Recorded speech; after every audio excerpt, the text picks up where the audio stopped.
Okay, we're on TheSuffolkRam Middlemeister. and we're on to our end of Doctor Who Series 12 spoilerific review and discussion and chat and like this, didn't like that Yeah. episode. I consider myself a spoiler lord rather than a time lord when it comes to these. So in case you haven't guessed, we are full spoilers in this. There's no hiding back, so we're going to talk about everything but this episode or the previous episodes. So if you've not watched the series to the end, then I suggest you don't watch this unless you don't mind having anything spoiled for you. Yeah. But yeah, we're going to discuss if we've first got episode, we discuss the first 5 episodes, and this we're going to discuss the last 5 episodes and our thoughts. And well, I think the last one's going to have quite a big discussion, I'd imagine. Yeah, that might need its own show. I don't know. Yeah. So, without any further ado, let's jump in with episode 6 of season 12, Praxeus. Yes, indeed. Yes, Praxeus. Thoughts? I think overall I enjoyed this episode more than you did, because this is kind of one that kind of built over time, and I felt this one really used the multiple companions quite well because they were spread over the planet, and I actually thought for once they actually made use of having more than like 1 or 2 companions because they were all over the planet. Yeah, I think I mentioned that actually. What's your thoughts that? Yeah, they did make good use of that for this one. It sort of finally made a bit more sense that they had all these companions.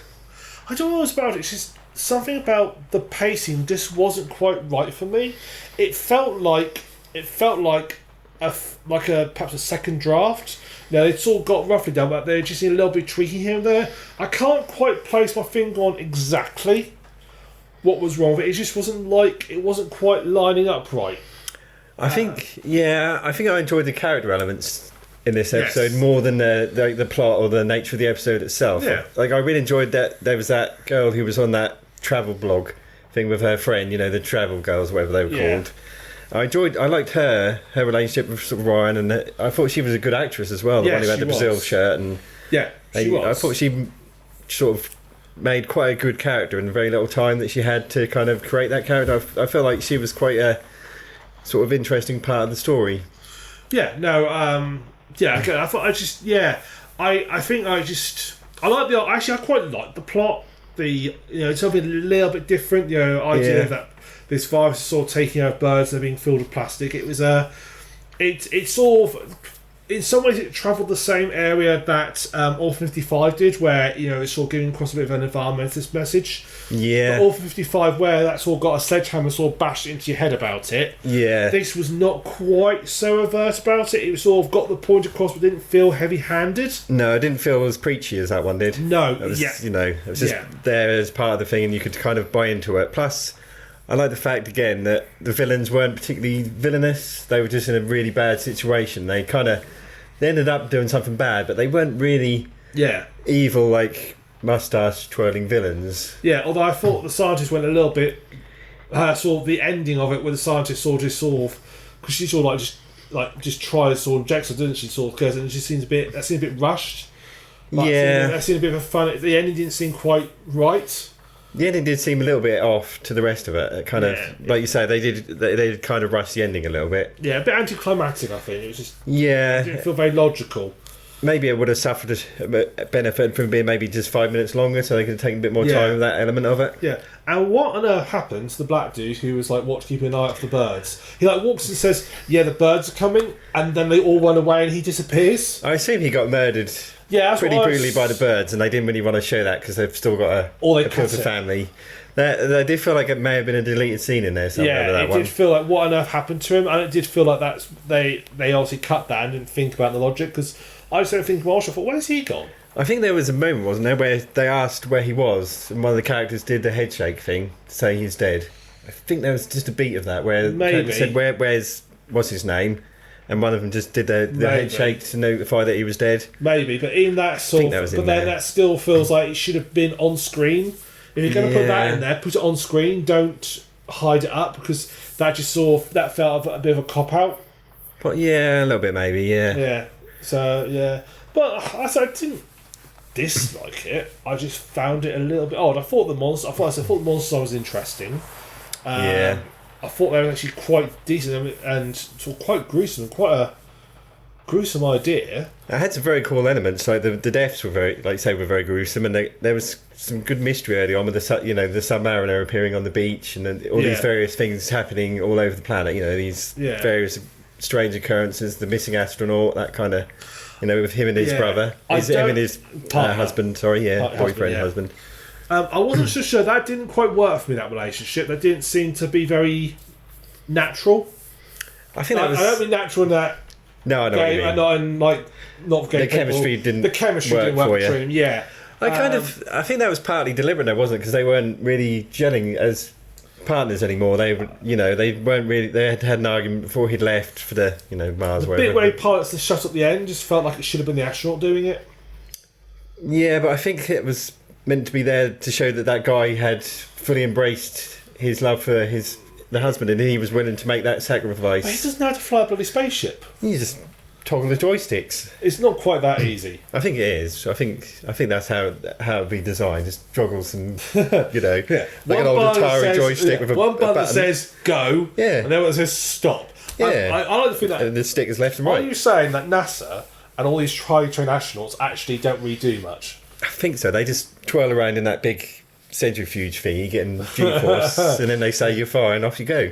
Off you go. Yeah, they put a dog in space, for crying out loud, the Russians. To be fair, I think a lot of it is actually automated, to be fair. A lot of the controls are automated. Yeah. But just beep, boop, boop. And that was an alien spaceship. Maybe it was quite advanced in terms of how easy it was. Like they'd got to a point where it was so advanced. It was the Apple version of an alien spaceship. Exactly, yeah. It just worked. Just push a button, off it went, and off it went. Yeah, and it knew what you wanted to do. Yeah. Yeah. Oh, dear. No, I didn't think it was bad. I just thought it was very. I think maybe this episode is one that will be more enjoyable watching it back on like Blu-ray or Netflix later on, when it doesn't have the burden of, because it followed such an amazing episode, didn't it? With the revelation of the Doctor, and maybe it suffered a little bit from coming after that week, such a high week. And then it's sort of stuck a bit in the middle. Yeah, just going back to another regular episode, maybe that deflated some of the joy for it for people, Yes, I think you're probably right there. It just I think a lot of people did quite like it. I just didn't quite gel for me. I would say if sort of give it like 3 out of 5, sort of not terrible but not great. I think sort of in the middle of the road. I enjoyed this one more than I would have thought I did. Even after it was finished, I thought, I really enjoyed that, but I wasn't 100% sure why. Yeah. But I did really get on with that episode really well. So, moving on to Can You Hear Me? ? Yeah. Yeah. I like this one, although I felt the ending was rushed. Yeah. I felt the way they deal with the bad guys is like, these bad guys, they go to Earth, they do something about 30 seconds, and the Doctor finishes them off. Yeah, that's fair. They're built up so much, they sort of dropped it a bit at the end. Yeah. Maybe. What was the general gist of this? Is this the... Oh, you forgot. This is the fingers in the ears. Oh, I see. Yeah. I reminded you earlier on before we started filming, and I forgot that time. That says a lot about the episode, doesn't it? This sort of the guy comes and he's sort of like stealing dreams and putting fingers in people's ears, which was a bit of a weird thing to do. I did find it hard to invest in the episode once the guy flew around in the air and then went in the guy's ear. Yeah, I thought, that's a little bit too. That was a bit weird. That's a bit silly. That was a little bit on the silly side, but I think it's going to be sort of this sort of weird. He's also going to be more like sort of a bogeyman monster sort of type. Yeah, and he's sort of slightly weird. It does feel like some sort of weird, sort of like medieval, sort of mythical creature story where a creature appears in your room and his fingers come off and they go in your ears and they steal your dreams. Yeah, why the fingers steal your dreams rather than like him listening to you steal? I don't know, but I did wonder if he was a character from the old series from way back when. I thought maybe he was one of those holdovers from then. He isn't a holdover. What he is he mentions about the Eternals, which are a race in classic Doctor Who, who basically just live forever or live for a very long time, and they turn up in Pierre Dawson's era, so early 80s. and then like got these. They do like a race, but they're using like sailing ships in space. So all these sailing ships are just in space, and they're flying, but they have rigging and all this sort of stuff as normal. And they kidnap sailors from Earth to man them, and the sailors think they're on just normal ships. But yeah, they sort of do that sort of race, and yeah, if they die, they all get teleported away to safety, but all the sailors on board just get left behind, just be blown up in space, and yeah, that's quite a good episode actually. It ends a sort of a series, a sort of character arc. One of the main guys, I'm trying to remember what it's called. Yeah, so basically, there's a character who the Doctor sort of is one of his companions. The companion's actually been recruited by this evil guy. There's this thing called Guardians in Doctor Who. You've got the white guy and the black Guardian. The white guy's like all good and nice, and the black guy's all evil. And I misremember because it's a long time ago, so I last watched these. And the black Guardian basically recruits this young lad called Turlo to basically, he wants the Doctor's sort of like essence and being and soul, and he basically used Turlo as like his sort of plot, and there's like a whole sort of 4 or 5 serial run where he's basically sabotaging the TARDIS and all sorts, and it ends in this episode basically he offers Turlo this sort of prize that they're all after and offers it to him, and Turlo rejects him. Burns him up. And there's also, and he also mentioned the Celestial Toymaker, who is a William Hartnell's 1960s. That guy. And he's also one of the deleted episodes. I don't think that serial actually has any record. They don't have any like video of it. It's all one of the deleted ones. So they only have like, they've got like sort of snaps and still shots, but they haven't got any actual episodes, I believe. That's a shame. Yeah, so it's it definitely does a lot. There's a lot of callbacks in this season actually to previous stories. I've noticed a lot. They do a lot more of that. But yeah, he's this guy's obviously this sort of character. He's this sort of all powerful and omnipotent, and I like the sort of. I sort of saw the twist coming about the people being in that sort of sphere was actually bad. Yeah, I thought that was sort of quite obvious. I don't know. I just thought that sort of jumped out a little bit to me. I sort of felt that was coming. I believe, at least I think I did. Yeah. Did they explain why Graham was the one who was seeing her? I can't remember if they explained that, why he was getting visions of her, trapped in there. I'll probably just fuck with him. Yeah, because they all went to this was like their home lives, kind of trying to do a bit of exploring that, wasn't they? Ryan had his friend who was having nightmares linked to this whole, linked to the Finger Man, and she went off and her family kind of... Well, world family, wasn't it? Yeah, because her mum and dad were away somewhere, and just her and her sister. They want to pay the extra actors in there, so they save a bit of money. Yeah. And Graham was off playing poker, wasn't he? Yeah. Yeah, I mean, it's like the fact they explored a bit of mental health. Especially. Yeah, especially, and Ryan dealing with his friend. Although Ryan really is an idiot, isn't he? Let's be honest. Pretty much, yeah. They don't ever really... He doesn't ever particularly get out of that trope for this whole series, really, him being a bit dense. Yeah. His go-to is to sort of look at somebody, not really move his mouth, but talk to him and go, alright. Maybe he was... I wonder if the finger still has been in the ear the whole season. Maybe kids find him funny, Maybe he was quite a funny character for the younger audience, perhaps that sort of character.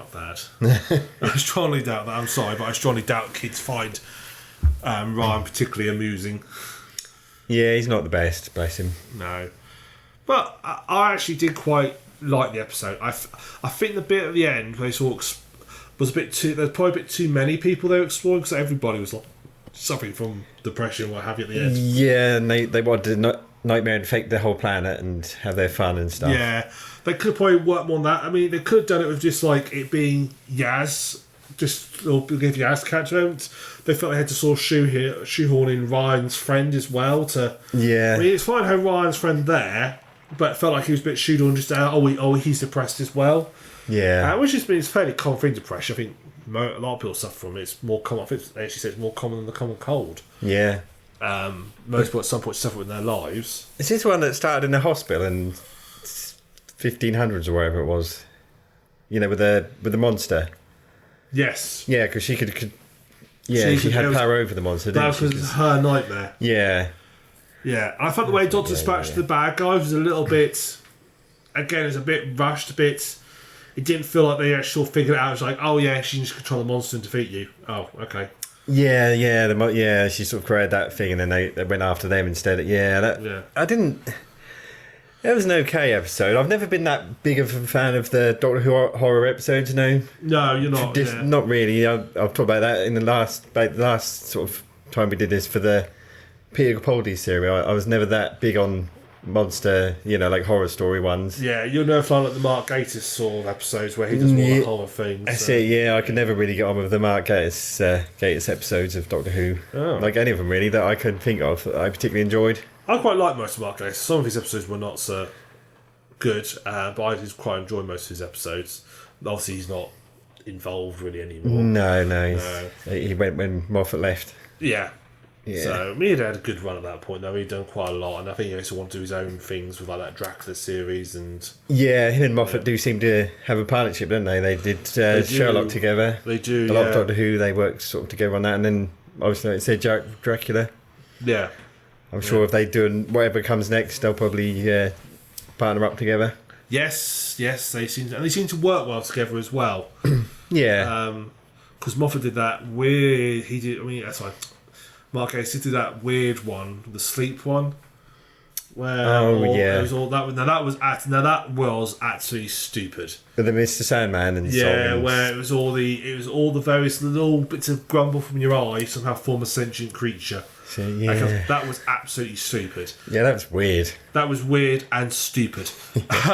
I'm sorry, I said this is utterly stupid. Is that the one? No, because there's that one where it didn't really have an ending that was canon, was it? Because like everything we'd lost to something, and that was one that didn't have an intro. Yeah, that's it. Yeah, that was it. That was one of those, Yeah, that was a bit of an odd one, wasn't it? They go to this place that they've got these pods where you sort of go in them and you sort of like sit there for like 5 minutes like you've had 8 hours sleep. Yeah. And it was like that, and it's just absolutely... Yeah, it was absolutely stupid. Yeah, it's bad. All those grumbles from the corners of your eyes somehow form a sentient creature. Really? Where are these all? How many of them do you think you need to make one creature? Yeah, it would have been better if maybe like only having 5 minutes of sleep meant that your dreams became real instead of being in your dream, something like that. That would have been a bit more interesting. Yeah. Because you had such a short sleep, you didn't dream anymore, and your dreams became real. Maybe they could have done something a little bit more inventive with it. But anyway, that was a similar kind of idea that similar sort of horror themed episode. Anyway, this one dreams as well. Yeah, dreams and nightmares again. Yeah. What was her one? Did involve a brief sort of glimpse of that tower, didn't it? Involving the timeless child again. Her kind of nightmare. Because I think she was scared of what was coming. She wasn't really scared of what had been. She was scared of what might be on the way. Yes. Yes. I did quite enjoy that little brief bit of it, particularly because I thought, it's one of which you go and look back and go, oh. Yeah. Oh, that makes sense. This is last series. I wasn't bothered about rewatching it, but I would like to rewatch this series. That's maybe even buy the Blu-ray or wait for Netflix and rewatch it just because there was so much more going on than this one. And there's episodes where you're like, oh, I see. Of course, that made sense. Yeah, the foreshadowing. Yeah. There's a lot of that in this one. He's this series. Christian was on a better this season of foreshadowing. Yeah. Moffat was always quite good at that sort of stuff, like weaving in sort of background details that all sort of tie together. Yeah, with the silence and all. Yeah, silence really built up. That was a really good season. Yeah. I also like the season where the TARDIS explodes at the end. Oh yeah, and the cracks in the walls and that sort of stuff. I like that season as well. That was Matt Smith's first one, wasn't it? Yeah, series 5. That I liked as well because again, it's sort of like all linked together. I think that's still my favourite series, the Cracks in the Wall, series 5. Yeah. Yeah, I did like that middle series of Capaldi's, with the tight, where he was trapped for billions of years in that. That was an awesome episode. Yeah. That was awesome. Capaldi unfortunately suffered from bad writing. For the most part, yeah. He was definitely one that I still think he's of the news series. He's still been my favourite Doctor of the news series. But he suffered from bad writing. He feels like he does feel very much like the Doctor. Yes. Matt Smith would probably be my favourite, but that's partly because he just got the highest number of good episodes more than anything else. Hang on a second. What's going on here? Hopefully we haven't just lost some audio because it just had a moment. Oh, okay. But if this is suddenly skipped and you're watching this, we may have had a bit of a glitch and might have lost some audio. So hopefully we haven't. Maybe the BBC didn't like us criticising their show. No, it could be that. It could be that. But yeah, BBC have hacked my laptop. I did see a BBC van go by earlier on. Yeah, that may be it. So if it has been a bit of a glance, I'm sorry, lost something. But all we were saying, that thing that's been redacted now through censorship from the BBC is there. Yeah. Cool. Right, so moving on to episode 8. And I'm hoping I pronounced this correctly. I think it's pronounced The Haunting of the Villa Diodati. I think that's how it's pronounced. That's about right. Yeah. I really like this episode. I did, yeah. I definitely did. It was. I like the fact that it really... Because it just seems like it's going to be a normal horror episode. Yeah. A bit of a mystery episode. What's going on? Why is the room sort of recompiling, reshaping it, so forth. And then it twists. The twist about sort of 2/3 way through. Yeah, I think so, yeah. Where the Cyberman the lone Cyberman just turns up and basically it just all... You got that moment where he just suddenly appears, you go, oh, shit.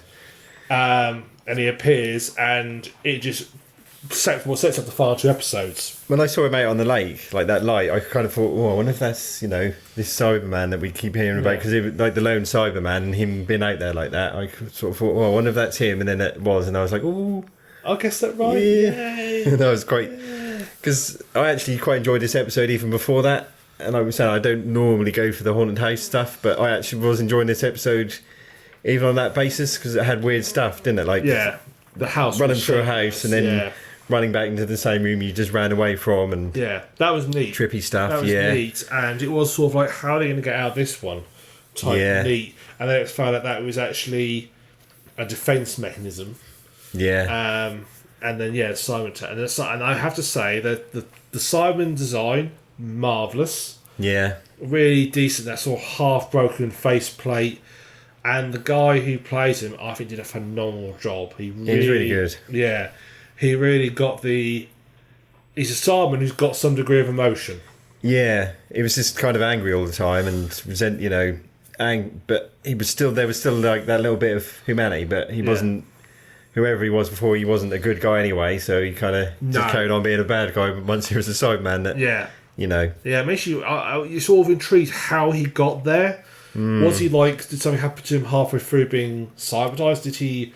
Was he like damaged and so forth? That's why, like, how did he get to that state? Because that's not a normal Cyberman. No.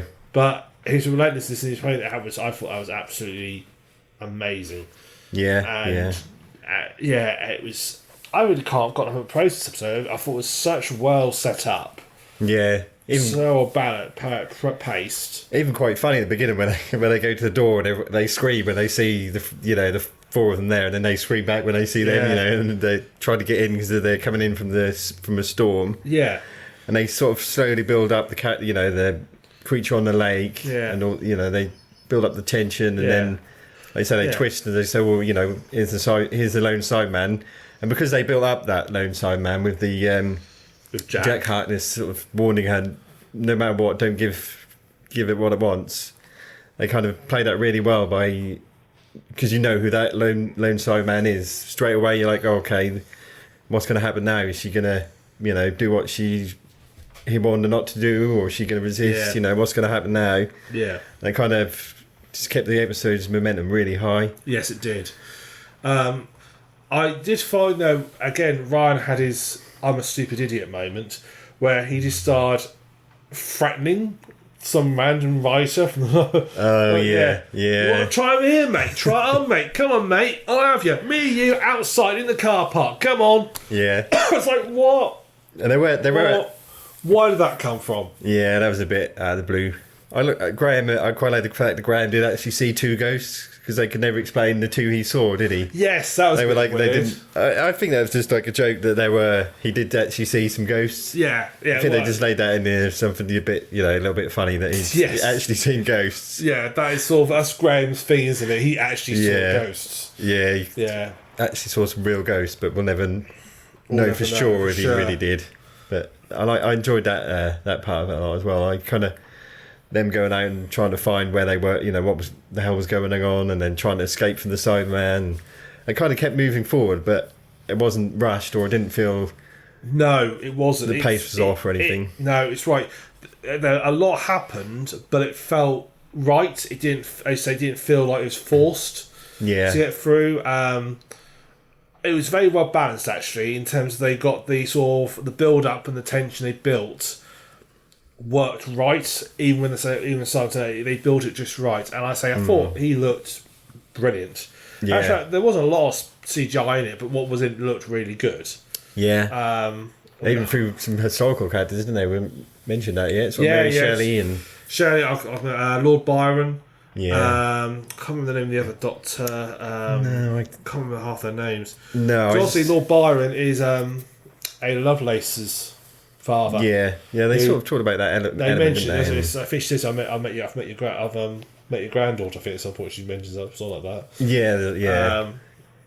No, I thought it was. And it's based on like there was a they've actually tied in quite nicely to historical events, because there was what they called the summer that never was, where I went to these friends went to this place where it was really bad summer weather, and they basically wrote the stories, and that's where Frankenstein came from. Yeah. So it actually ties in historically as well. That's not like some little bit they've tried, and it really was a bad thunderstorm. Yeah, and they had a bit of fun, didn't they? That Frankenstein may have been slightly born from the Cyberman, Well, yes, I think that a bit of fun with that again, That was very clearly, and also the fact that when she sort of tries to reason with it, and it sort of comes across like you think she's starting to get through to him.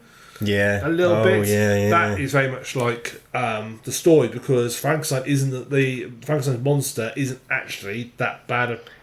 No. I thought that was very neatly done. Yeah, but he was just toying with her, wasn't he? Really, He was. Yeah. That's what I mean. He was a proper villain. He was a proper sort of he knew exactly what she was trying to do, and he just played her. Yeah. And then just ripped it off. He's like, I killed my wife and child myself. Yeah. It's like, okay. Maybe they played up to that as well. When she created Frankenstein, she gave him more of a morality than he had. They had the same sort of moment, but Frankenstein was inherently more or less good, where this Cyberman was just pretty much rotten to the very core. Yeah, he was. He was a nasty piece of work. Nasty piece of work. Yeah. And I just thought the fact that completely set up for the two parts of the finale.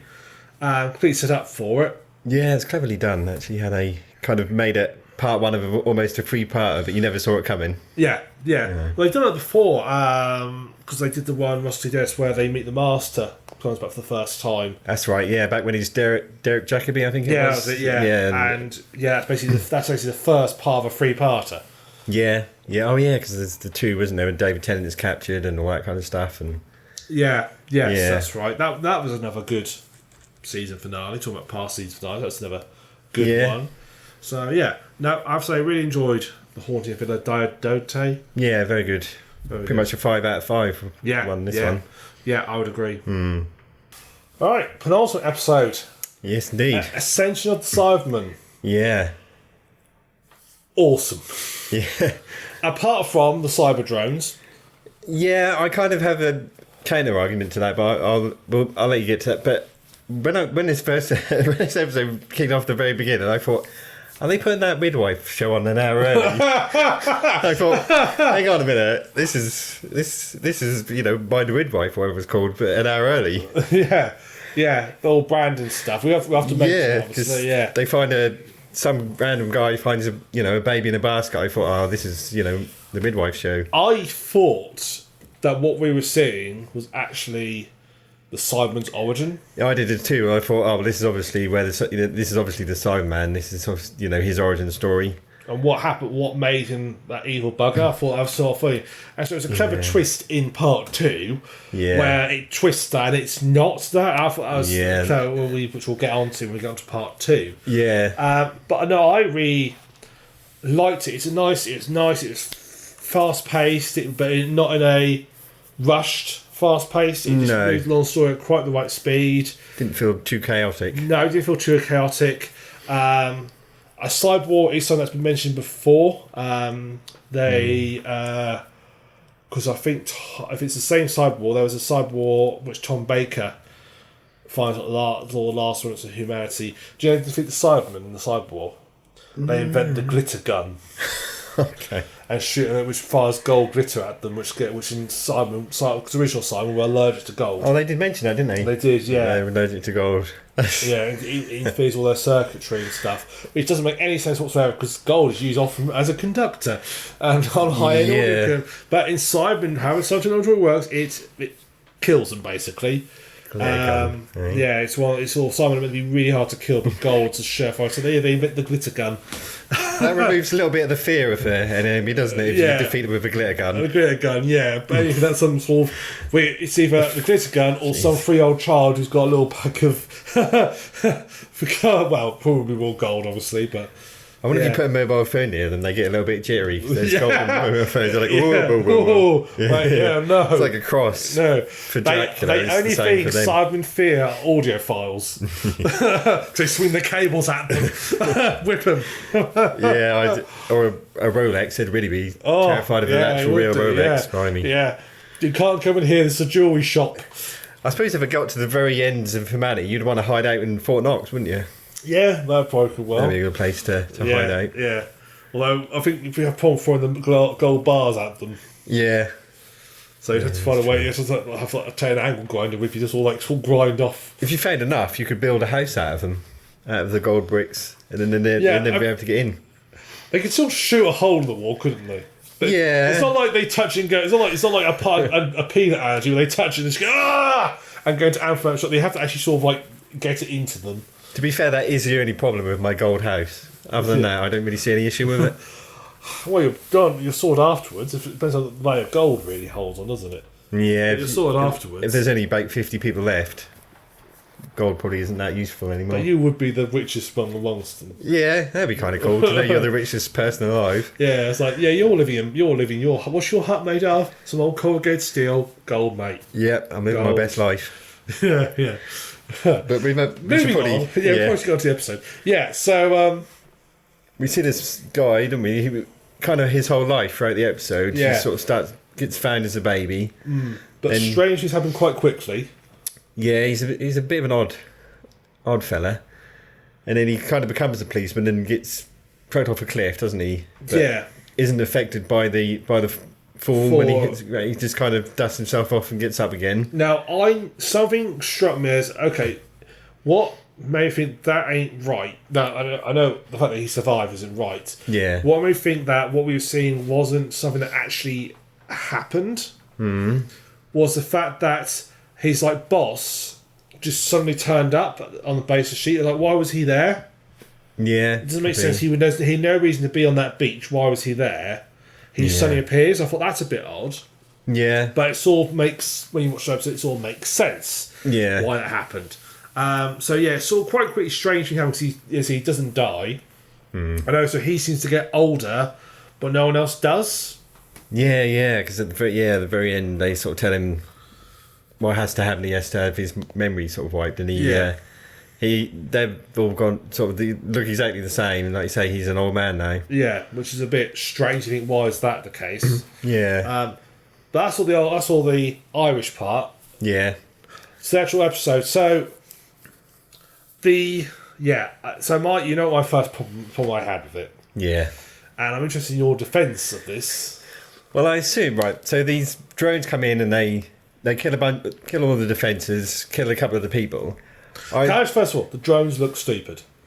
Yeah, the flying heads, yeah. I mean, why? Why would you design a drone like that? I know. It's like the real army don't have fake-looking human heads. Why not just design them a really cool ship, kind of mini drone thing? Any sort of drone can look. You can make ships. I mean, Simon have made use of cyber mats. Yeah.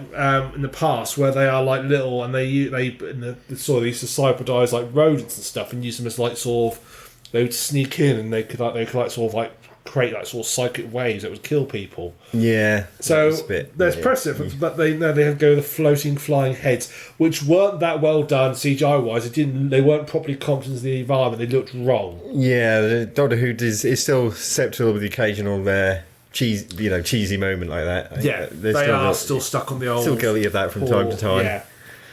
But I think the reason they didn't just use the drones to kill everyone and destroy the whole place is because they presumably wanted to copy some of the people. No. The Cybermen were at the end of their thing, and the Doctor told her companions to disappear because they were going to come. Them? Just go down and take them. Yeah, but the Doctor did say to her companions, didn't they? Run away, disappear because they're going to try and copy you. Or convert you. Convert you, yeah. I mean, yeah. So I assume that's why they didn't just use the drones. Yeah, but then they proceeded to get there and kill everyone anyway. Yeah, but I assume they didn't care. I assume they wanted to try and at least do that, but he wasn't bothered because he had that. But we know at this point he had that. What do you call that? That element, not element. Sort of atom or something. Particle, the bionic bomb. Yeah, that would kill everything. He didn't care at that point.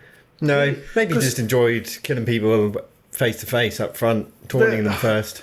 It just seemed like those drones being so effective, and they just stopped. And I was like, "Why? You just carry on. You're doing such a good job." It felt like a plot device. It felt like they stopped because the plot said they had to. Otherwise, there's no reason why the Cybermen. I mean, hell, someone could just bomb them. Yeah, maybe the battery's running low on the drones. Some more in. There's that they stopped because the plot said they had to. There's no good reason. Probably, yeah. If it had been like a case of like only like 2 or 3 had been sent in and they managed somehow to disable them and destroy them, take them out, so then they'd send the ground troops because they had nothing else. That was I could believe and sort of follow in. But when they had like such a superior numerical advantage and they managed to kill most of them and they just could have kept going. Yeah, I see that well for me because the drones were kind of used to show that probably for these next 2 episodes the Doctor is not really going to be on the front foot much. Yeah, because all her defences were destroyed pretty much, very easily. Yeah, and I think they were trying. I know what you mean about not sending in the actual Simon, just using the drones completely. But plot-wise, I think that was done to say, she's not going to be on her game. Things are going to go wrong for her pretty much from here on in. Yeah, for the rest of the series, really, in the last 2 episodes. Yeah, I mean, I won't talk too much about the sort of. We won't cross over the slightly dodgy physics of the spaceship. Oh, let's shut down life support. You can do that, it's fine. You can do it. I get that. You shut the power down and so forth. You still have got a room full of oxygen. You're not going to die in the next 30 seconds. No. You may die in probably a few hours, but you're okay. You're not going to die, so you don't have to say, well, we're just going to have to hold our breath for the next 30 seconds. Yeah, but it wouldn't be so tense that way, now would it? It doesn't make sense, though. No. Star Trek is the same too. Star Trek does it all the time. Oh no, life support shut down. We're all going to start suffocating. No, you've got a whole ship full of oxygen. You're not going to start suffocating immediately. You may start to have problems in a little while when the CO2 levels rise, but you're not going to die immediately. But no, in all sci-fi, they shut life support, and it's like shutting the life support means life support system immediately fills the air with CO2 because it wants to kill everybody. Yeah, didn't they have to? How did they? I thought they had to vent the. They didn't part vent of the thing as well, so they could move the ship to the. No, that's what they just used their power to and then just sort of aim for the ship. Yeah, and so magically managed to just make it in perfectly. Yeah. I thought you liked this episode. It's all been I did like this episode. So far. Oh no! I like this episode. I thought it was really. It was a really good episode. Yeah, I know what you mean. You can't pick at it a little bit and go, "Yeah, that was a bit silly." Yeah, otherwise it's a good episode. That's fine. Although as soon as I went to Cyber Shop, I thought that's going to be full of Cybermen. Let's be honest. It's a cyber carrier. I wonder what they're carrying. But let's be honest. Yeah, we know what they're going to be carrying. You walk down aisles full of coffin-sized things. Come on, have a little think. Presumably they figured that they wouldn't be activated because obviously the other guys show up and they are once the other guys show up, but they figured they were probably safe and tried to head for the same place as the Doctor was heading towards. That bit I actually quite like the fact they sort of commandeered the vessel and then sort of took control of it and then used that. Yeah, that was good. I like that. I like that sort of like idea and the fact that but I wonder what they're carrying. Let's go have a look. What are all these coffin-shaped things? I don't know. Let's open it. Oh look, it's a Cyberman. Yeah. So, what do you think? Yeah, that was a bit. But that was their only option, wasn't it? Without that, they would have died. No, so they had to. I'm not just saying. It's just it was like this big, massive reveal. It's like it's not a reveal. No, it was obvious. I think even the characters knew what it was really. You know, they kind of guessed. They just tried to keep it from us, but everyone, you knew that place was. Let's keep it from the imaginary audience watching us.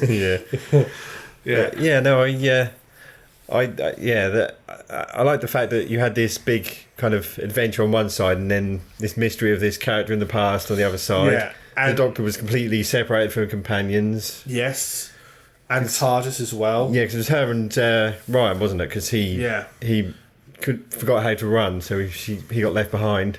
Yes. So he was like, right, I'm running, but hang on, I can't run. All there was run. He just decides, actually, no, I'm going to hide around this corner. Yeah, that was a little bit weird because he was right behind him, right on them. Ryan was just being Ryan again. Yeah. I was like, why? Well, I think he forgot how to run halfway through. He was like, hang on, oh no, what leg goes in front of the other now? Yeah. And he thought, I'm just going to hide behind here until, and then hopefully I'll remember in a minute. Yeah. And I'd love to say, who designed that shuttle where like the people in the middle are like chairs that spin round? Like, who thought that was a safe idea? I know, that was like a ride at Pleasurewood Hills or something. Yeah, that a fairground thing. Did the HSC have any involvement in the design of this shuttle? I don't think so. No. Let's have what's effectively a blender in space. Yeah, flying through space. That was a little bit weird, but yeah, I did enjoy the fact that they sort of were right there in this ship that was falling apart, and they had a good chance of not making it. I like the fact that the Doctor didn't have her TARDIS with her, so she was. Yeah, they couldn't have an easy cop out on that side of things. The whole gang was on the ropes, and it was very much how are they going to get out of this? Because it really felt like they were really, and it carries on through to the next episode. Yeah, it carries on really. Like, I don't know how they're going to actually get out of this. They really felt like they're really being very much pushed up against it. Yeah. All heading for this one goal. Yeah, and how every time they sort of thought they were going to sort of like outsmart the bad Cyberman, Ash Had, I think is his name. How he just like, no, I don't know what I'm going to do, and he's not, he doesn't get angry. He's just like, he doesn't like sort of get very. He's like, right, okay then, they've done this, right, that's fine. We'll just do this then. Yeah, and he's just like, no, we'll just do this. I know what I'm going to do. That's fine. Nice idea, guys. Ain't going to work. I'm just going to sort it out. I like that about him. He's competent. Yeah. He's a decent. Yeah, he's not an idiot. No, he's a competent bad guy, and they're the worst kind. Yeah, and he's not like sort of some megalomaniac about himself. He doesn't think things. He's just like, no, this is what I'm going to do. Off we go. Right, guys, you're dead. Yeah. No. So yeah, a really, really fantastic. Yeah. Really cool. And it's like, I can't wait for the next episode. Yeah, I did make it very hard to wait for the next one. Like, a whole week. Yeah. So we've made it. Yep. To episode 10. Timeless Children. What a finale. Yeah. I've talked to people that weren't that fond of this episode because they weren't that fond of the series since Chibnall's taken over, but I really enjoyed this series and I love this finale. Yeah. I think there is a certain group of people who aren't happy with the fact that Jodie Whittaker's the Doctor. And I do feel there are some, not everybody, some people, but I do feel there are some people who are letting that affect their judgment. Yeah. They don't like the fact that it's a woman Doctor, so it's all rubbish. Yeah. But I actually think this series hasn't suffered from that as much as the previous one. I think the first season she was the Doctor, she really suffered for that. Yeah. And also the fact it wasn't a really good set of writing on it. I mean, I think you see a lot worse when you look at like the IMDb reviews. Because looking through, I think, but some of them will get real kicky and think it wasn't that bad. It wasn't great, but it really wasn't that bad. But you just don't like the fact that where they've gone. It sounds a bit of Game of Thrones season 8 effect. People weren't happy about food bits and they just all blue bombed it for no real good reason. Yeah. Plus, if they give it a really bad review, they'll get more views, more clicks, because people are saying, they really hate this. Let's see what they said about this. Yeah. Oh, blimey. And it's all a bit. Yeah, I think it's also that. But I also think a lot of people aren't going to be happy how they basically retconned the whole backstory to really the Doctor in some ways, and also the Time Lords. Yeah. I can see why people aren't going to be happy about that. Oh yeah, that was a colossal change. That is a colossal change. Yeah, I mean, it doesn't really contradict anything. I do. No. I think it has been mentioned that Time Lords has been mentioned in the past. Time Lords weren't always able to regenerate. No. It was mentioned that was a thing they did develop later on. That wasn't straight away an ability they had. There is the only plot hole I have, and there is ways to mitigate this, is the Matt Smith, on his final regeneration that he was dying of old age. There's ways they'll say, there was really this, but obviously they didn't have that in mind at the time. They didn't know this was coming. My answer to that, my text to you, is I think regeneration is partly a voluntary process, because we know that they can refuse to regenerate. They can stop themselves regenerating because the Master does it. Yeah. People told he tries to do it, doesn't he? Yeah, and he's able to hold it back a bit. So we know they have a certain control of regeneration. Yeah. And also, it seems to only happen if they get severely injured. They can't do it. They can sort of control it. They can't do it voluntarily. They have to be severely injured to have it happen to them. I think Matt Smith's case, because he thought he wasn't going to regenerate, he basically sort of perhaps took a more cautious approach. Yeah. And so he was getting old because he actually genuinely think he couldn't do it. So at the time, though, they had no idea this child stuff was coming, didn't they? No, of course not. No, but I know what you mean. That is kind of a way to explain what happened. He didn't know he couldn't regenerate. He didn't know he was going to regenerate anyway. Yeah. And then I think sort of obviously the Time Lords knew he was actually a time trying he could. Some of them must still done. So they sent they said, "Oh, it's okay. We're going to give you the ability to do it some more times." Yeah, so the crack opened up, didn't it, in the sky, and then friends sent it through, and it's like, "Oh, okay, then I can regenerate now." Yeah. So I think that's sort of. I think that's what I think, and I do wonder if perhaps the reason when they was when they hold it back. Yeah. So to me, that actually doesn't quite create a plot flaw. No, but I know there is a way to justify what happened there. Yeah, it was just like here you go, like a prompt to get him to do it. You know. Yeah, it's like you'll be fine. Like you said, a placebo kind of thing of just you know, you don't need this, but here you go. This will work. It doesn't help that at some point in the past, or actually does it does also explain something else. So in Classic Who, Colin Baker, there's a whole series based around called the Trial of the Time Lord, and the whole season is based round Doctor being put on trial. I think I'm aware of this one. Yeah, he gets put on trial, and basically they basically use some of his previous adventures as the evidence, and those adventures are the serials of the season. Oh yeah, and all the recent serials. So you still see all the recent stuff, and he's basically put on trial for the 5 episodes and so forth. People have mixed feelings on it, but his main sort of judge, who sort of like who sort of the prosecutor's actually better, not the judge, the prosecutor who's like against him. He wants the Doctor stripped of his ability to regenerate. Oh, okay. It's revealed at the end that this chap called the Valiard is actually a future version of the Doctor. Okay. Like an evil future version. Doesn't say which one it is. Just says it's a future version of him who's like the evil parts of him. Oh, okay. And finally come to fore, and that's him that he gets back. Now, that was so the Valiard loses and gets killed and all at the end. That sort of obviously gets lost out because when we got to Matt Smith, it's like, okay, what happens to the Valiard? This has now allowed that to be explained. Oh, right, because he could be because the other Time Lords don't know who he really is. They don't know who the Doctor is. No. I don't know how high up in society it got this secret got. So that sort of corrects that possible other plot flaw. Yeah. So presumably, just one last thing: the Doctor doesn't actually know her real name because the name she would have been given from wherever she was originally from. It's Brandon. Yeah. Yeah. The Doctor's name is Brandon. And then Brandina. Yeah. Currently. Yeah. So it's obvious, Brandon. Yeah. You know now. But this was a very big thing to do, and like I said, I did love this episode, but I much more enjoyed the stuff between her and the Master, played brilliantly again. Yes. More so than the cybermen are coming. Kind of, I just wanted more of the two of them and him telling her all this stuff that happened. I preferred that half of the episode anyway. It's definitely not It's a very interesting choice for finale because it's very much on lore with not really any major. It's not really that action filled. No, not a lot of action actually happens in it. Certainly really. not their half of the story anyway. No, it's very much lore heavy. I could see actually how some people could be put off by that, and I could see how because Doctor Who is still a family show. Yeah, I could see how a lot of youngsters would find this really dull. Maybe a little bit, yeah. Certainly not an episode for new fans to come to. No. Not if you want everything blitzed.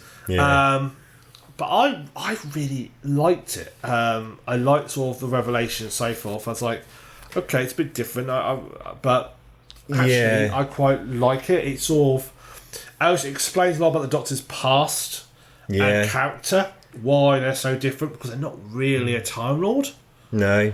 Or she is the original Time Lord. Well, we don't know anything about her past. No. Where she's from. But in terms of the Gather Friends, she's the first Time Lord, isn't she? Because before then they couldn't... I suppose the Time Lord element of it, They developed the ability to travel through time later. Yeah, that's true. Their society builds up and gets better. And they just the regeneration element is hers. Yeah, that's what she's introduced.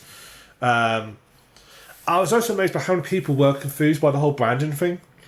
Yeah, that was for me, that was really, really cool. It was like, she wasn't attacking a guy with a gun. She was playing with a friend, fell off a cliff, like the guy, hit the floor and didn't die. She regenerated. Because I watched it, and I watched the end, and then the person I was watching it with said to me, well, but who's all the Brandon stuff? I said, well, they explained it.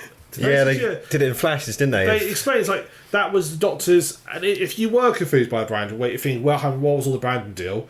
The Doctor, Brandon was, because Doctor was having the visions of Ireland, and Brandon was her interpretation of these projected memories of her as a child. Yeah, as the time as child when you first see her. That's the story of her, isn't it? When you first see her. Brandon's dad is actually the explorer. Yeah. From Gallifrey. She's not like a baby in a basket. She was a baby by that tower.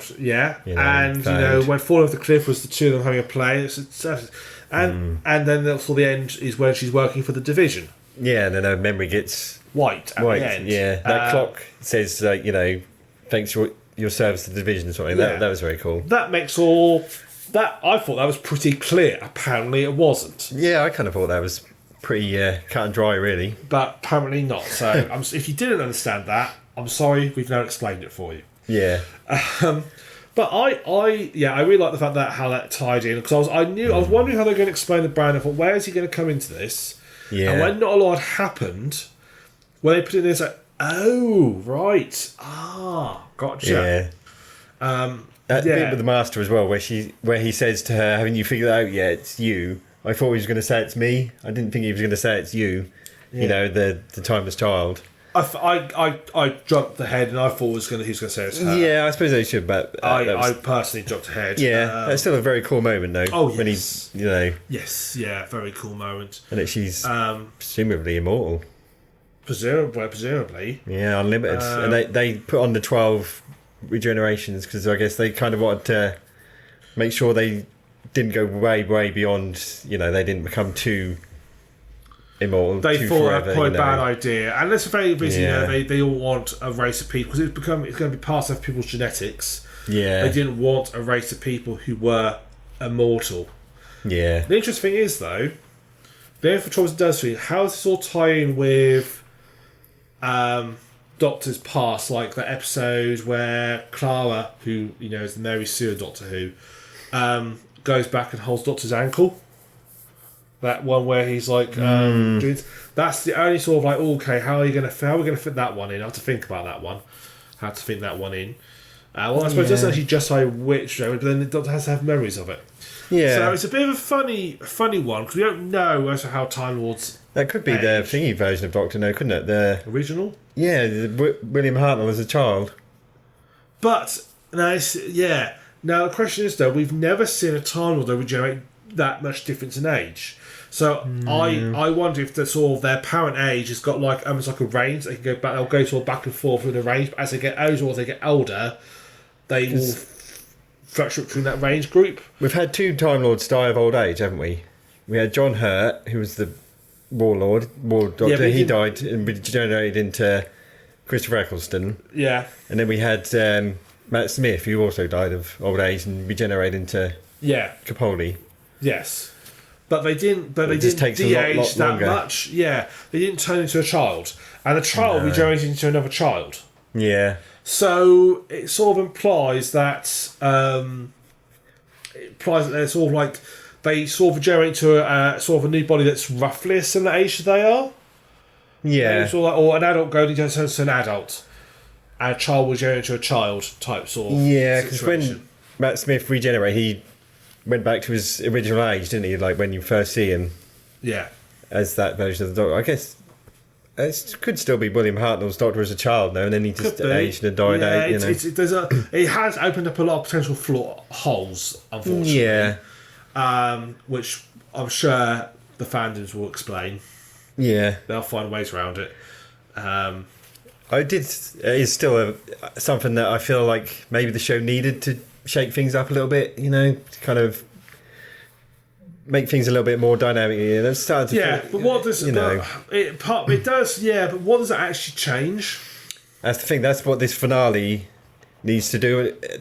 It will be judged in what comes next, like how well they take advantage of this. What has this actually changed? Yeah, because we saw finally made sense of the Doctor who appeared earlier on, didn't it? The one from the lighthouse. You kind of thought, okay, that's where she is a past Doctor from way thousands of years ago, at least, and that's why they don't remember each other, because her memory was wiped and she wasn't, obviously, way before Jodie Whittaker's Doctor.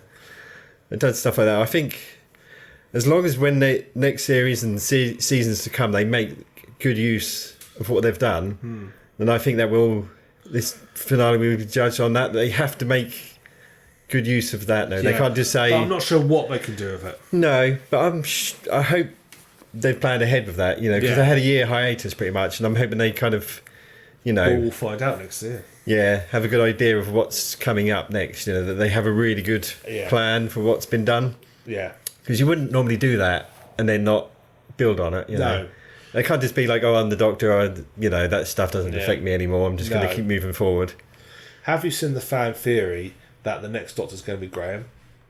Oh, really? Yeah, there's a fan theory that... maybe he's an old Time Lord that doesn't remember being one? Or he's the future version of the Doctor. Because the old theory being that at some points he's twice he's confused Doctor, and at one point he actually says something like... I can't remember the exact frame, but he says something like, I'm the Doctor, and then corrects himself, it's on Graham. Yeah, and people say Jack Harkness thought he was the Doctor. Yeah, and people say a lot of people say, that doesn't make. Why would he correct himself? And it's why was that deliberately left in? So there's a theory that Graham's the next Doctor. I'm pretty confident that's never going to happen. I'm pretty confident it's never going to happen. I would actually say that's not going to happen. That's just not going to happen. But yeah. I also one thing I like the Master's plan with Cybermen. Yeah. Although somebody points out to me, he said, "Well, how come all the Time Lords he killed didn't regenerate?" Because there's staff and that. It's pretty obvious if you ask me, but I'm not going to take too long to explain here. Go on then. I don't mind. It's fine. No, that's fine. Go on. I guess, so he killed them all, right, with nuclear weapons and all that kind of stuff. All that kind of stuff, yeah. Yeah, maybe if they die, maybe the fallout of the weapon, the nuclear war weapon, maybe that, because if they die again during their regeneration, like they die for good, don't they? Maybe that was happening. Still have the ability. Because he kept them frozen, didn't he? And maybe there's something in there that... that is a pretty major issue. Yeah, okay. Unless the only you can explain is that he didn't kill them, he just captured them, and then that would work. Yeah, maybe imprisoned them, froze them in some kind of thing, but didn't actually fully kill all of them. Maybe killed most of them, maybe not all of them. I want to know what part of the Cybermen is in charge of design.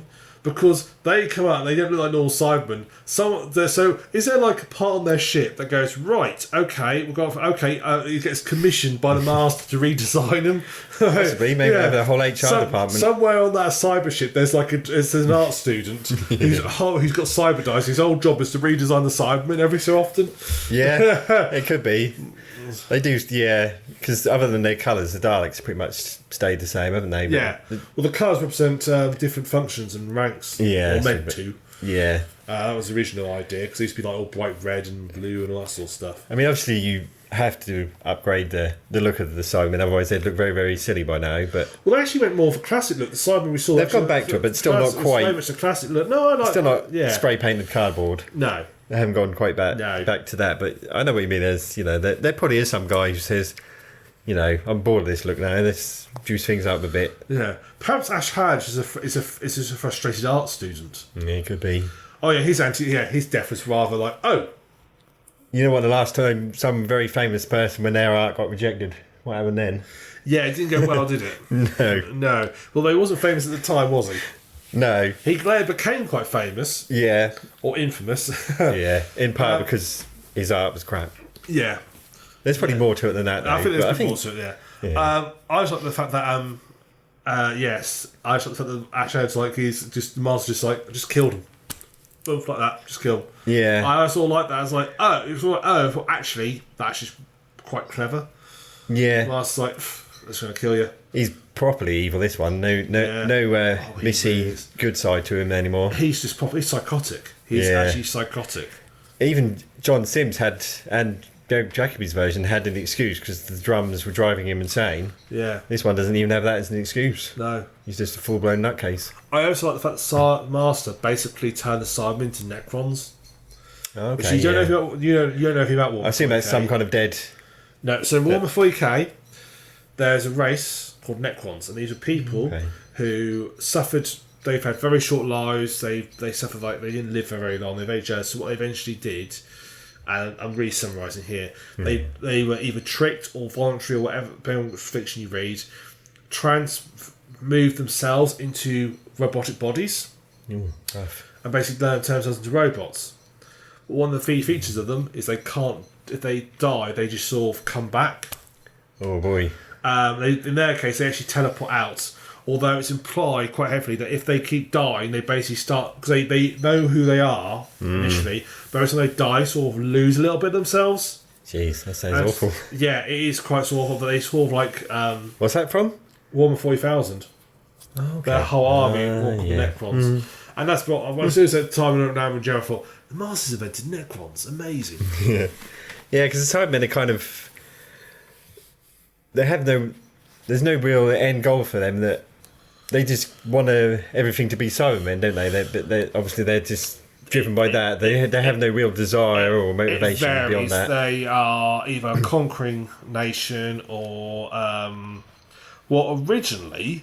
originally that was all their background. They were, which is sort of rehashed with Bill Potts' sort of story. There were people who were basically suffering, their world was going to die, so they just kept upgrading themselves to eventually became full cyber men. Yeah. So on Mondas, that's what they basically it's all like the same. It's all follow the same plot line with Bill Potts. Same sort of origin story. That's how they became. It's basically, and that's what they turn up in Rhythm Hartnell. And they originally just want to destroy Earth because they want to be able to save their planet. Okay. But that's why they live like that, and they've this very they're like a conquering nation. They're not like the Borg.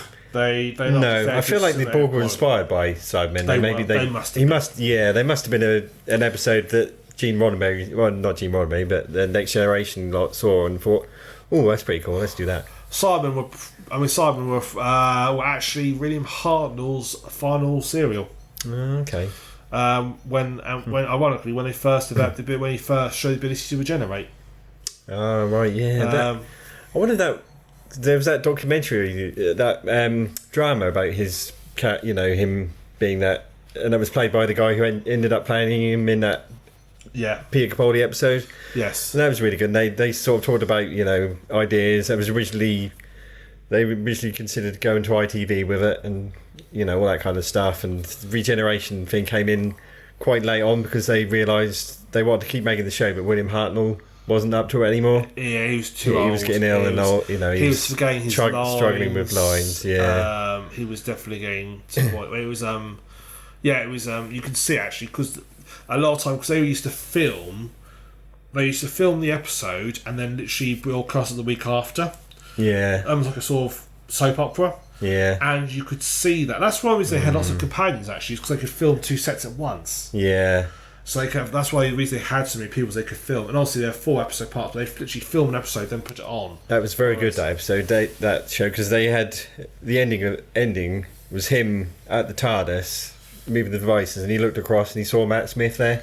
Yeah. And kind of, Matt Smith gave him a smile because that was their way of saying this show's going to last forever, kind of thing. Yeah. That was a nice moment. That was very good, actually. Because he didn't like the fact that he was being replaced, and then eventually, I think the actor sort of gave tips to what's his name? Patrick Troughton. Yeah, he gave Patrick Troughton some tips on how to be the Doctor and stuff. That was very good. That was very interesting show actually, and it sort of Yeah, no, it was a very clever. And he was very good as William Hartnell's version of the Doctor as well. Yeah, no, William Hartnell. Yeah, it was quite this finale, actually, like the Peter Capaldi one, kind of ended again with the Cybermen and the Master. It kind of, they do like to... Because he hasn't used Daleks once yet, has he, Chris Chibnall? There was no Daleks last year, was there? Yeah, it was the special one was the Dalek, wasn't it? They find that Dalek. Oh, of course. Yeah. That was actually a really good one. I really like that episode. A very different one, but yeah. Yeah, no, I really enjoyed that episode. Yeah, and from what they said at the end of this episode, whenever the new one is, Christmas Day or New Year's Day, that'll be the Daleks, won't it? Yeah, they need to put on New Year, Christmas Day. It works sometimes on. It doesn't work on New Year's Day. Yeah, we should start an online petition to get that. Yeah, move it back to Christmas Day. Yeah, it's just part of Christmas. Yeah, it's the only thing we watch. Yeah, and we love to watch that, and then like after sort of 9 o'clock time, we watch this and that. But Doctor Who's just a big part of Christmas. Has been part of Christmas for years. I know, it's not the same. Because I think about it, because there's probably now people out there who were like, when Doctor Who first came out in 2005, they would have been perhaps like 9, 10. Yeah. They're now probably old enough to have their kids watching it. Yeah. Because that's like 15 years ago. Yeah. That's quite a disturbing thought. Mm. So. I wonder if they'll presumably they'll go from Man to the next Doctor when that comes around. I reckon traditionally they do 3 seasons, don't they? Sorry? Big Graham, isn't it? No, not Big Graham. That'll be thingy, out of 4 Weddings and a Funeral. Hugh Grant. No, they've I want to sign a petition for him to be the Doctor as well. You can't. Well, I think the Daleks. Yeah, but he's not. He's not like that in plays Hugh Grant in every episode. He said every film he's in. He didn't want to do that for his sequels, but he kind of got talked into doing that kind of voice for his other movies. But he's not like that in interviews. I don't think he wouldn't play the Doctor. I think he'd be brilliant as a Doctor. He was very good in that Red Nose Day special. Yeah. Maybe Rowan Atkinson. Who knows?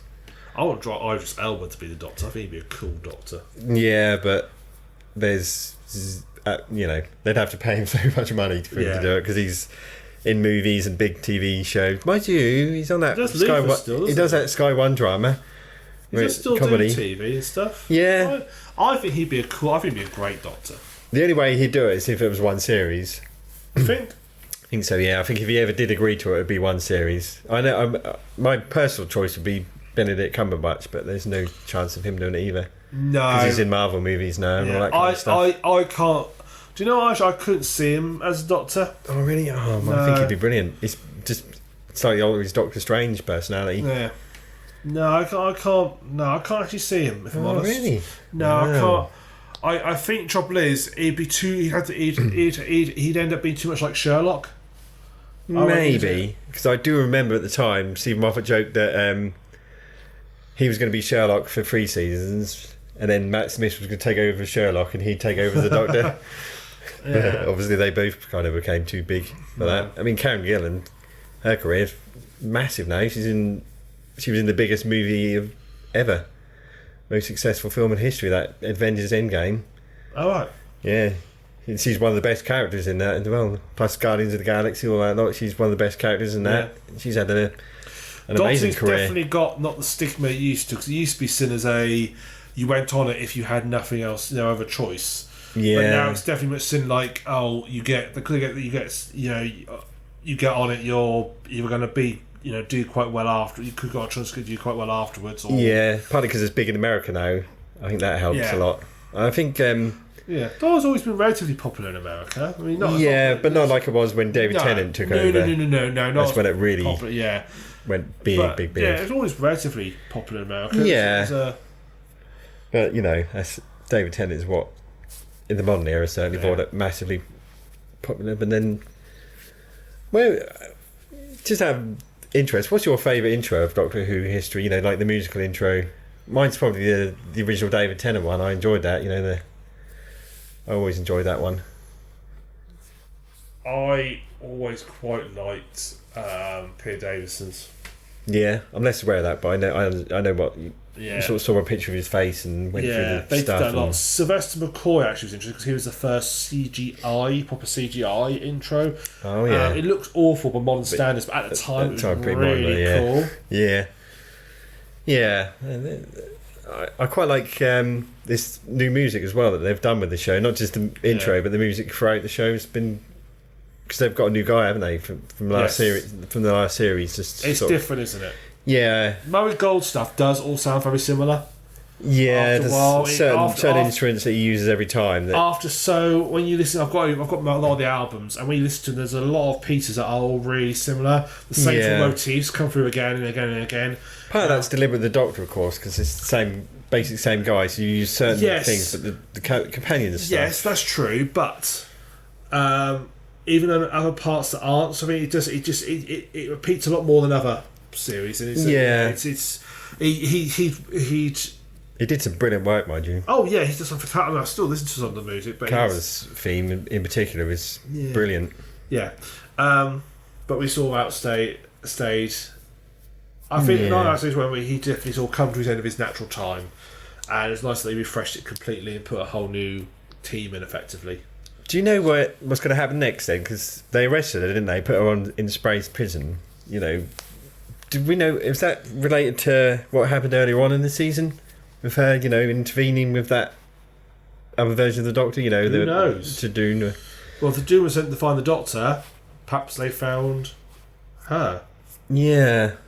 There must be some... If they were able to find her out there like that, there must be some kind of, there's obviously something planned for next... For either the special that obviously her in Space Prison had something to do with the Daleks, because they were in the title of the episode, weren't they? And saying that next time. So... The more Daleks. Yeah. Cool. But yeah, overall, a thoroughly enjoyable season and a very good... Finale. Yeah, final topper. And... a big old shake-up of everything, really, which is good. But maybe next season, take one of the companions out, have Ryan go on holiday. Well, I wonder if they're going to even have them next season, because they sort of split up, they went back to Earth. I wonder if that's it for them. Could be. They did have their sort of goodbye moments, didn't they? Yeah, I wonder if that is actually them written out. I wouldn't really mind if they brought in maybe just one new, like one-on-one would be quite nice. Maybe I think two. at least two. Yeah. 2 work quite well. 2 maybe is a magic number in this case, where 3 just stretches it. 3 don't work. I don't think 3 work in the new format. When they were doing like 4 episodes, a story was 4 episodes, which is effectively like a 2-parter. Yeah. Then having multiple companions worked quite well because they could split off and so forth. When you only have one companion, what you end up doing is every episode introducing another companion. But they're not a companion, they're like a side character. Yeah. So you end up doing... Because you notice that if you watch back like the earlier ones, Chris Ware and Dave Tennant, there's always that other character who basically is a companion, who acts like one. That's true, yeah. So when you've got 2, you don't need that. No. So, cool. But yeah, very good series, very good finale. Yeah. But yeah, I think our final summary of the series, I really think this series has really upped its game. Yeah, massive improvement over the last one. I was really down on the last season. It had some good parts to it, but it was overall, it was actually, let's be honest, quite poor. Yeah, never quite. It felt like it was almost going to get there with certain episodes. Never quite got it right. They didn't have his feet. I don't think Chibnall really wrote very well last season. No. To the point where it's like, if it's one of his episodes, like, oh. He struggled to find the right tone. I think because he went from Broadchurch, which is a very grander drama, to this, it was a bit of a leap. I think it went too much. The previous season went too heavy-handed in the let's make it a super happy special episode where we tell you about some bad thing going on and how you need to change it and change. It felt like it felt very sort of like almost when like kids shows, those like educational episodes. Oh yeah, where they're like sort of really heavy-handed. Yeah. It felt like that last season. That it got too far that way. Still had some cracking episodes in it. I mean, but not. They were really exception, not the rule. And it was overall. It was okay. It wasn't. I mean, it wasn't. I don't think it was terrible. No. I mean, I look back and I think like episodes like Kablam. I really like Kablam. It wasn't terrible. It just wasn't brilliant. They seem to have found their feet more in this season. Yeah. Also, bring back Lenny Henry. Where's he? No, that's that's an open end. Well, they clearly have left it open. Yeah. For him to turn up again. Yeah. And it seems because they really did leave it open. Why didn't he get arrested or something happened to him? So I'm sure he will turn up again. Yeah. And Jack Harkness, hopefully he'll make another appearance. Yeah, hopefully so. I mean, because it seems a bit of a weird thing to put in otherwise. I think that was to make sure you remembered his line about the lone Simon. I think that was just to make sure, no matter what, you remembered what he was saying. Plus, it was, her finding out that she'd lived. There was way more versions of her than she remembered. That this season seemed to be about bringing back a lot of old faces. Yes. But no, I really enjoyed this season. Season, really, I felt sort of. They know what they're doing. I think perhaps because it was a whole new team, they were sort of playing with it a little bit and didn't know quite what they wanted to do. And this season, they feel very much they've sort of now that formula down, what they're doing, and have got their heads sort of screwed on about what they're doing. Yeah. I really, really loved this season. I really enjoyed it. It's like having Doctor Who back again. Yeah. I'm you look forward to it more than worry about what's going to happen. Yeah, I'm looking for exactly right. I'm looking forward to the next season. I'm looking forward to the sort of and it should be the Christmas Day special. I'm looking forward to the Christmas Day special. I hope so. I'm looking forward to that, and I've thoroughly enjoyed this season. And I was like, oh, it's over. Yeah, because 10 weeks goes by so quick. I think they did 10 because so many of the doctors quit because the workload was too heavy, so they cut it by 2 for it, for a regular run. Yeah, just because there was so many of them quit because the workload was so high. I think that's still quite a fairly high workload, but 10 episodes. There we go. Job done. So, so overall, very good. Yeah. Cool. Well, we hope you've enjoyed our review, even with our little technical glitches. Yeah. We hope you've enjoyed our end of season discussion / review. If you have, consider subscribing to the channel. Consider liking us. That'd be very nice. Tom lives off likes. Yeah, I do. He needs them, so please. No self-esteem, so please like this episode. Yeah, please. Don't dislike it. No, that'd be mean. No, that'd be mean. I'd get really sad. Yeah. Please like and subscribing, and if not, we'll see you next year. Sometime after Christmas Day, I guess. Yeah, sometime after Christmas Day. So, thank you for watching up the TheSuffolkRam. Middlemeister's been here, and we'll see you at some point in the future. Yep. I know I did that. What? Yep. Yep. I'm not really sure where it came I don't think you've ever done that before. No, I don't. It just seemed the thing to do. Yeah. Bye. Yep. Yep.